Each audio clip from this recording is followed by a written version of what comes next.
आज भी इस दुनिया में लड़कियों को बोझ समझा जाता है और उन्हें अपनी मर्जी से कुछ भी करने नहीं दिया जाता। और उन्हीं में से एक लड़की थी मुनीमा मंजारी। मुनीमा मंजारी जो अभी एक एक्टर, आर्टिस्ट, मॉडल, सिंगर और मोटिवेशनल स्पीकर है, लेकिन वो अब है।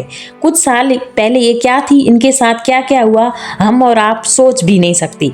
यूट्यूब पे एक बहुत ही फेमस स्पीच है इनकी, जिसपे 31 मिलियन से भी ज्यादा व्यूज है। मैं सिर्फ इतना कह सकती हूँ कि मैंने इससे ज्यादा प्रभावशाली स्पीच आज तक नहीं सुनी। सडनली ये स्पीच इंग्लिश में है, तो ये उस फेमस स्पीच का यूट्यूब पे पहला हिंदी ट्रांसलेशन वीडियो है। इसे सुनते हुए पहले तो आप दुखी होंगे और उसके बाद उनके साथ जो घटनाएं घटी, जो ये खुद बताती है, ये आपके लिए इतनी इंस्पायरिंग हो जाएगी कि आपको इनकी कहानी से, इनकी बातों से, अपनी खुद की लाइफ से प्यार हो जाएगा। आपको ये एहसास होगा कि लाइफ ऐसी नहीं है जैसा हम और आप समझते आइए। ये 20 मिनट की स्पीच आपको पैसा, फेम, सक्सेस, रिलेशनशिप, चीज़ों, अपनी फैमिली और आपके खुद के बारे में बहुत कुछ नया एहसास कराने वाली है, बहुत कुछ नया सिखाने वाली है। हो सकता है ये 20 मिनट आपको ज़्यादा लगे, लेकिन ये उन मूवीज़, वेब सीरीज से बहुत ज़्यादा कम है जो हम और आप लोग देखते रहते हैं। तो आज आप वो सुनने वाले हो जो आपके ज़िंदगी भर काम आने वाला है। शुरू अभी मेरे पास शब्दों की कमी है, लेकिन मैं इसे बर्दाश्त नहीं कर सकती, क्योंकि आज मुझे बोलना ही पड़ेगा। आपका बहुत बहुत धन्यवाद इतने सारे प्यार के लिए। आपका बहुत बहुत धन्यवाद मुझे एक्सेप्ट करने के लिए। मैं जहाँ भी जाती हूँ हमेशा अपनी बात की शुरुआत एक छोटे से डिस्क्लेमर से करती हूँ। वो ये है कि मैंने कभी भी एक मोटिवेशनल स्पीकर होने का दावा नहीं किया। हाँ, मैं बोलती जरूर हूँ, लेकिन मुझे लगता है कि मैं एक स्टोरी टेलर हूँ जो जहाँ भी जाती हूँ वहाँ अपनी बात रखती हूँ। ये कहानी एक महिला की है जिसके पास परफेक्टली इम्परफेक्ट लाइफ थी, और उसी परफेक्ट लाइफ ने उसको वो बना दिया जो वो आज है। ये उसकी कहानी है जिसने लोगों को रियलाइज करवाया कि कभी भी प्रॉब्लम्स इतनी बड़ी नहीं होती, बल्कि हम छोटे होते हैं क्योंकि हम उन्हें हैंडल ही नहीं कर पाती। ये उस महिला की कहानी है जिसने टाइम के साथ महसूस किया कि लाइफ की असली खुशी सक्सेस, पैसा, फेम, इन सब में नहीं है। सच्ची खुशी हमेशा ग्रेटिट्यूड में रहती है। तो आज मैं यहाँ हूँ और आज मैं उस महिला की कहानी सुनाने जा रही हूँ, और वो मेरी कहानी है। I love you all. मैं शब्दों की शक्ति में विश्वास करती हूँ। बहुत सारे लोग सोचने से पहले बोलती है, लेकिन मैं शब्दों की वैल्यू जानती हूँ। The words can make you, break you, they can heal your soul, they can damage you forever. शब्द आपको बना सकते हैं, आपको तोड़ सकते हैं, हील कर सकते हैं, और वो आपको हमेशा के लिए चोट भी पहुंचा सकती है। तो मैं जहाँ भी जाती हूँ हमेशा ट्राई करती हूँ पॉजिटिव वर्ड्स ही बोलूँ। लोग मेरे को डिसेबल बोलते हैं, मैं खुद को डिफरेंटली एबल बोलती हूँ। लोग इसको परेशानी बोलते हैं, मैं इसको अपॉर्चुनिटी बोलती हूँ। लोग अगर कमजोरी बोलते हैं तो मैं इसे ताकत या स्ट्रॉन्ग बोलती हूँ। लोग मेरी डिसेबिलिटी देखते हैं, मैं मेरी एबिलिटी। कुछ ऐसी घटनाएं जो आपकी लाइफ में होती है, और वो घटनाएं, वो ऐसी ट्रेंड्स इतने स्ट्रॉन्ग होती है कि वो आपके डीएनए को चेंज कर देती है।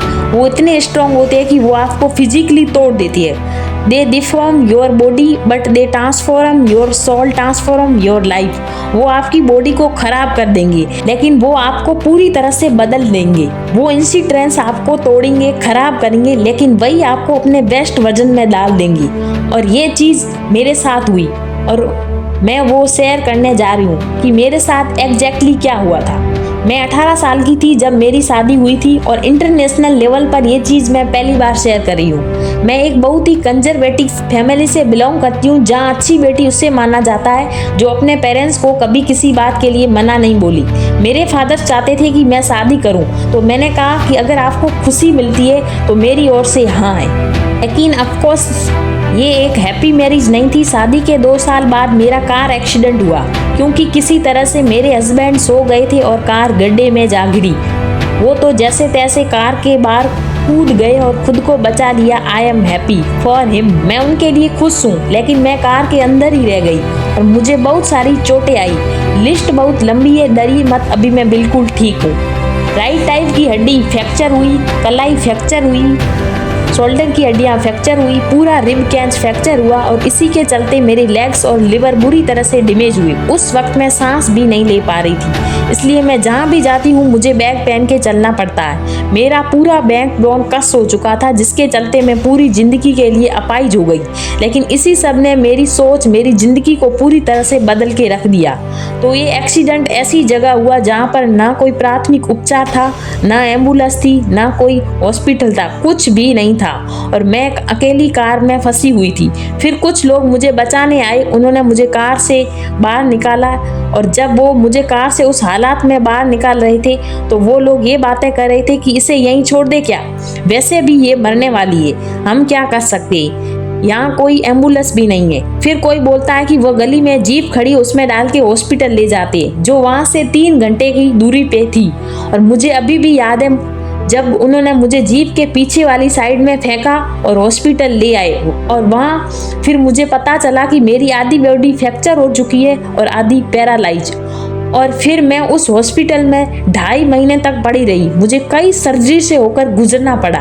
डॉक्टर्स ने मेरे हाथों में, मेरी पीठ में बहुत सारे टाइटेनियम डाली, इसलिए पाकिस्तान के लोग मुझे आयरन लेडी ऑफ पाकिस्तान भी कहते हैं। कभी कभी मैं आश्चर्यचकित हो जाती हूँ कि ये सब बार बार बताना मेरे लिए इतना आसान कैसे हो जाता है।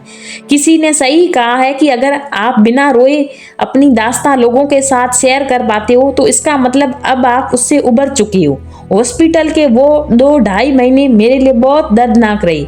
मैं आपको इंस्पायर करने के लिए कहानियां नहीं बना रही, बल्कि मैं वाकई पूरी तरह से उम्मीद छोड़ चुकी थी। एक दिन डॉक्टर मेरे पास आए और कहने लगे कि मैंने सुना है कि आप एक साइंटिस्ट बनना चाहती थी, लेकिन मेरे पास आपके लिए एक बुरी खबर है कि आप अब फिर से कभी पेंट नहीं कर पाओगी, क्योंकि तुम्हारी रेस्ट और आर्म बुरी तरह से फ्रैक्चर हो चुकी है। मैं थोड़ी देर चुप रही। अगले दिन और डॉक्टर फिर से मेरे पास आते हैं और कहते हैं कि आपकी स्पाइन इंजरी बहुत ही खराब है, अब आप बाकी बची लाइफ चल भी नहीं सकती। मैंने एक बहुत ही गहरी सांस ली और कहा ठीक है। फिर एक दिन और डॉक्टर मेरे पास आए और कहा कि आपकी स्पाइन इंजरी और फिक्सन जो आपकी बैक में लगे हुए, इसकी वजह से आप कभी बच्चे को जन्म नहीं दे सकती। वो सुन के मैं शॉक्ड रह गई।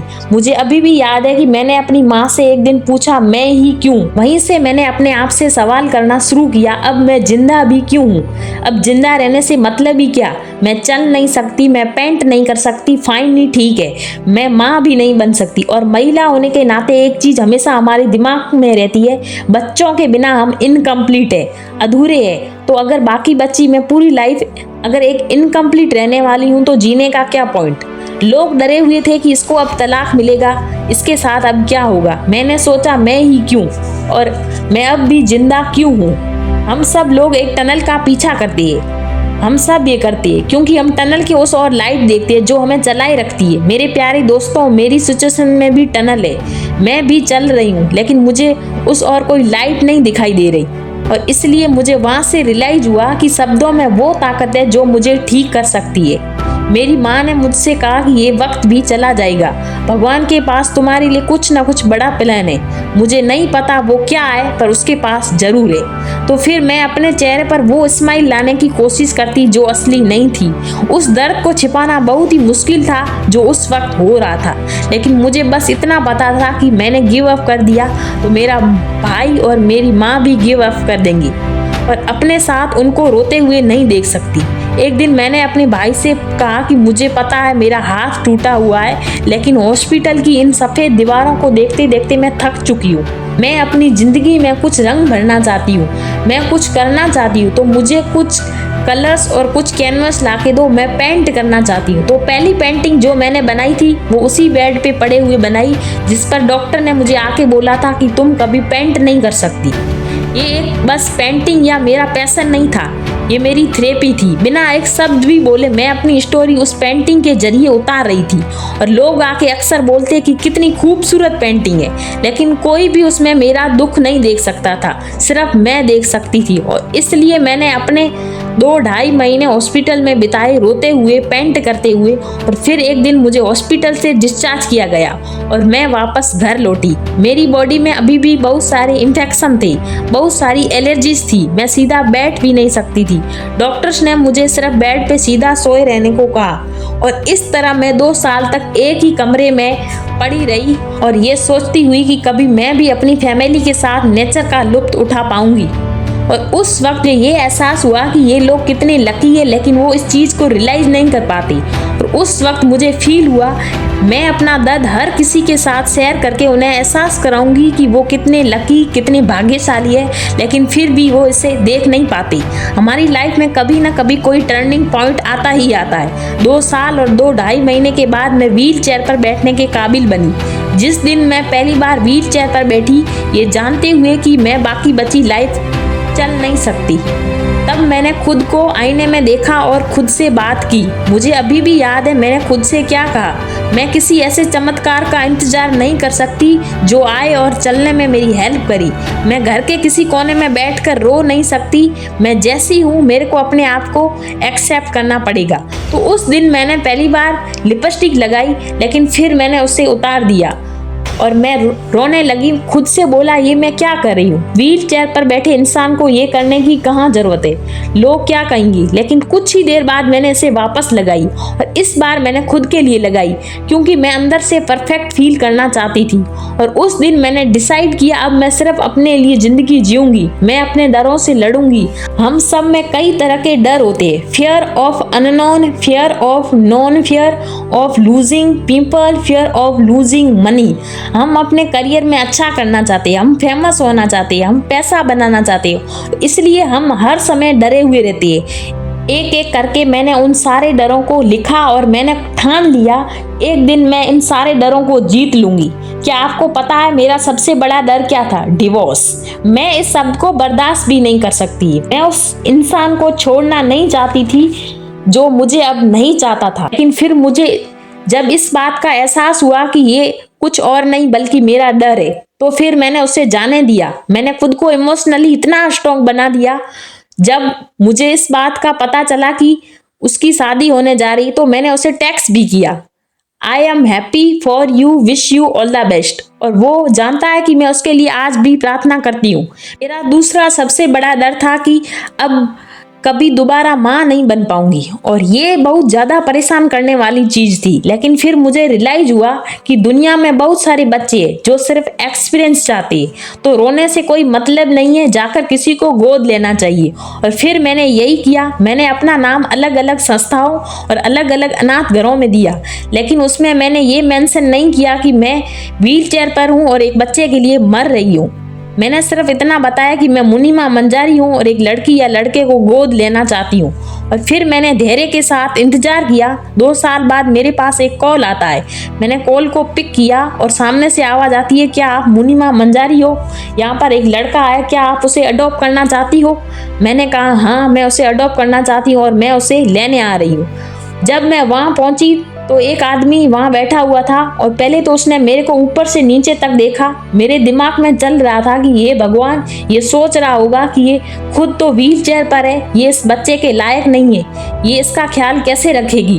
तो फिर मैंने उसकी तरफ देखा और कहा, मेरे को इससे जज मत करना कि मैं व्हील चेयर पर हूँ। तो उसने क्या कहा पता है? उसने कहा कि मुझे पता है तुम इसकी सबसे अच्छी माँ बनोगी, आप दोनों एक दूसरे को पाकर बहुत ही भाग्यशाली हो।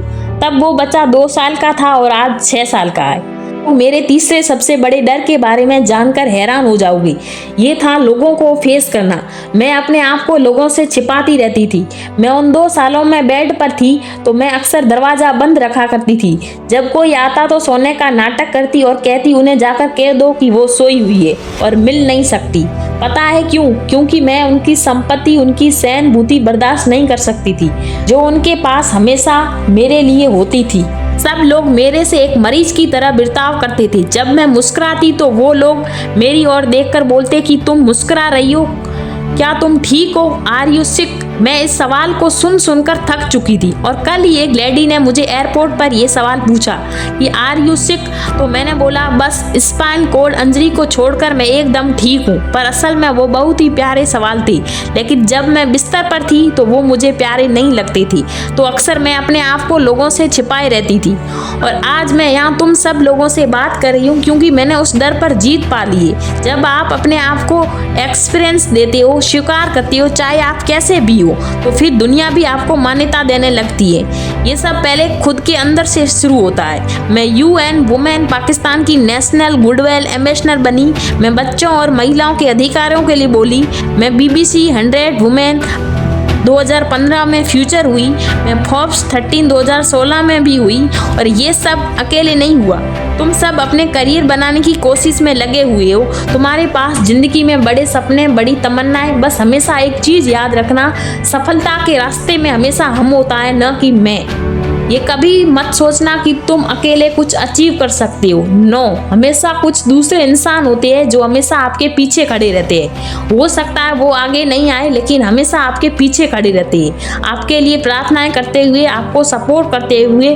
उन इंसान को, उस लोगों को कभी मत खोना, कभी नहीं, चाहे मैं ये कितना भी कहूँ। I couldn't find a hero so I become one. लेकिन फिर भी मेरी जिंदगी में 3 लोग हैं जिन्होंने मेरी जिंदगी को पूरी तरह से बदल दिया, और मैं हर दिन उनसे इंस्पिरेशन लेती हूँ। मैं पहले Waleed Khan army public school Peshawar में एक टेररिस्ट अटैक हुआ था, जिसके बारे में आप सबको पता है, जहां पर टेररिस्ट ने एग्जामिनेशन हॉल में अटैक करके बच्चों को मारा था।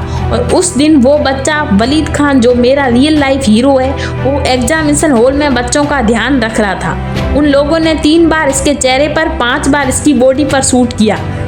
मैंने पहली बार वलीद खान को व्हील चेयर पर बैठे हुए अपनी ओर आते हुए देखा तो उसका पूरा चेहरा बिगड़ा हुआ था। उसके हाथ, पैर और मुंह पूरा फ्रैक्चर था। वो न बोल सकता, न स्मेल कर सकता था, और न ही ठीक से खा सकता था। मैं ये सोचती रही, अब मैं इसे क्या कहूँ। उसने बोला, चलो एक सेल्फी लेते हैं, और उसकी वो सेल्फी आज भी मेरे पास है। वो अपने आप में बहुत खुश था, उसे किसी की परवाह नहीं थी, और वो आज भी उसी स्कूल में पढ़ने जाता है। वो कहता है कि टेररिस्ट चाहते थे कि मैं नहीं पढ़ूं, लेकिन मैं पढ़ूंगा और एक दिन डॉक्टर बनूंगा, और उनसे बदला लेने का मेरा यही तरीका। मेरा दूसरा हीरो मेरा बेटा नाइल।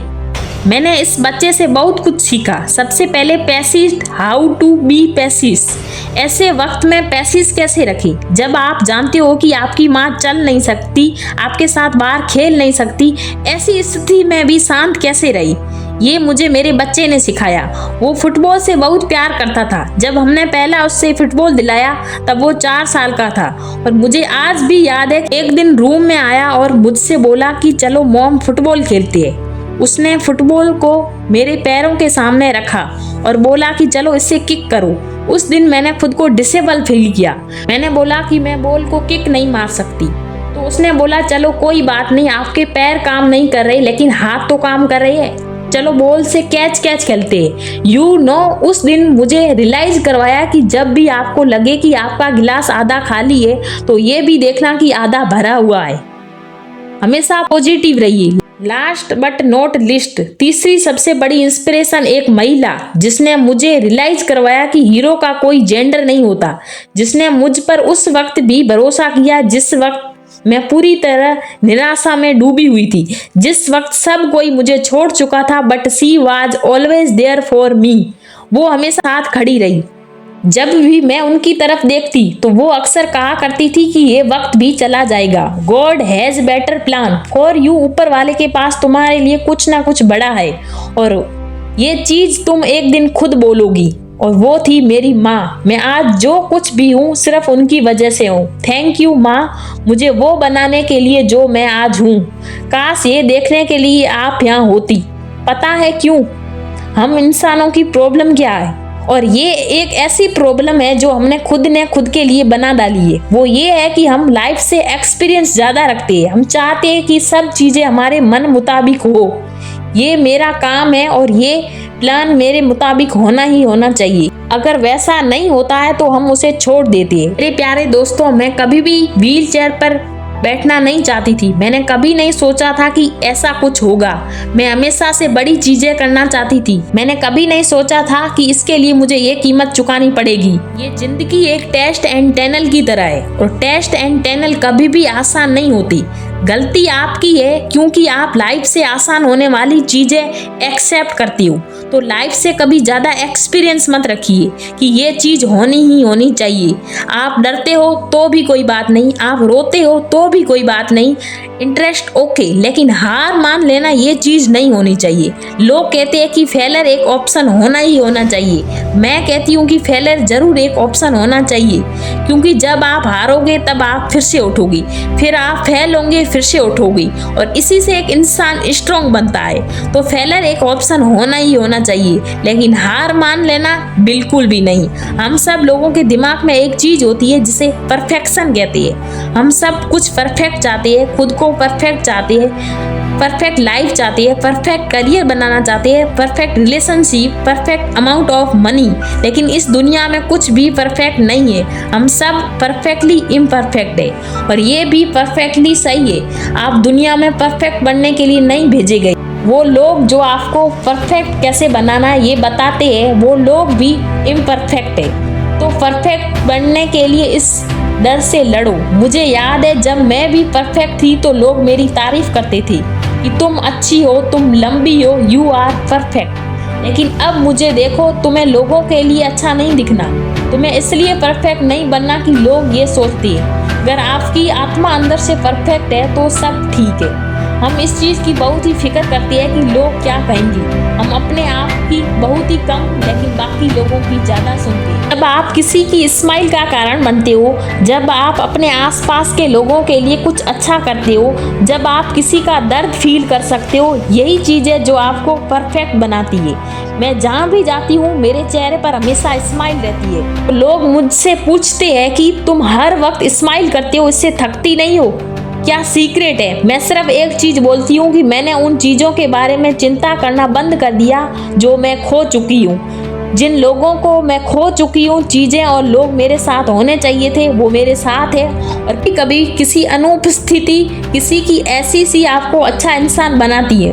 और मैं इसलिए भी स्माइल करती हूँ बिकॉज मैं जानती हूँ कि अगर मैं स्माइल कर सकती हूँ तो मुझे देखकर और लोग भी जरूर करेंगे। वास्तव में हम सब लकी होते हैं, लेकिन ये चीज हम कभी भी रियलाइज नहीं कर पाते। दुनिया में ऐसे बहुत से लोग हैं जो आपकी तरह जिंदगी जीने के लिए सपने देखते हैं। आपको इस चीज का कोई आइडिया नहीं है। आप हर सेकंड में सांस ले पा रहे हो, इसके लिए अपनी लाइफ को सेलिब्रेट करो।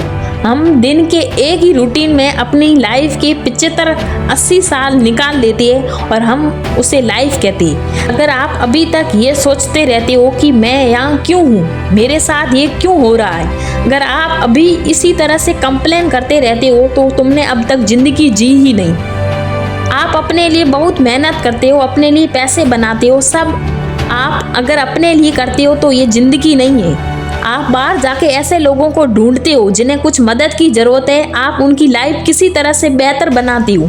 और जब आपको ये रियलाइज होगा कि आपकी वजह से किसी की जिंदगी बदली है, किसी ने हार नहीं मानी है, यही वो दिन है जिस दिन आप सच से जिए है। यही असली जिंदगी है। आपके पास जो भी है उसके लिए ग्रेटिफुल रहिए और आप देखोगे कि आपके पास और आता रहेगा। लेकिन अगर आप रोते रहे, उन छोटी चीजों के लिए कंप्लेन करते रहे जो आपके पास नहीं है, तो आपके पास कभी नहीं ज्यादा आएगा। कभी हम उन चीजों के बारे में सोचने में इतनी बिजी हो जाते हैं कि हम उन बड़ी बड़ी चीजों को सेलिब्रेट करना, उनके लिए खुश होना भूल जाते हैं जो हमारे पास ऑलरेडी है। ये कहना बहुत दर्द देता कि मैं चल नहीं सकती, लेकिन फिर भी मैं अपने आप को अनलकी नहीं बोलती, क्योंकि कभी हार ना मान लेना यही ऑप्शन है जिंदगी जीने का। तो मैं अपनी बात एक छोटे से नोट से खत्म करूंगी। अपनी जिंदगी को खुशी से जियो। आप जहां भी हो, जैसे भी हो, अपने आप को स्वीकार करो। Be kind to yourself. मैं फिर से कहती हूँ, be kind to yourself. अपने आप से प्यार करो। लाइफ बहुत कठिन होगी, यहाँ बहुत स्ट्रेस होंगी, लेकिन यही चीज आपको मजबूत बनाएगी। Never give up. कभी हार मत मानो। और असली खुशी पैसों, फेम या सक्सेस में नहीं है। मेरे पास ये सब कुछ है, लेकिन मुझे ये सब नहीं चाहिए। असली खुशी ग्रेटिट्यूड में है। तो हमेशा लोगों के लिए, चीजों के लिए और उन सब के लिए ग्रेटिफुल रहो जो आपके पास ऑलरेडी है। Be grateful, be alive and live every moment. Thank you.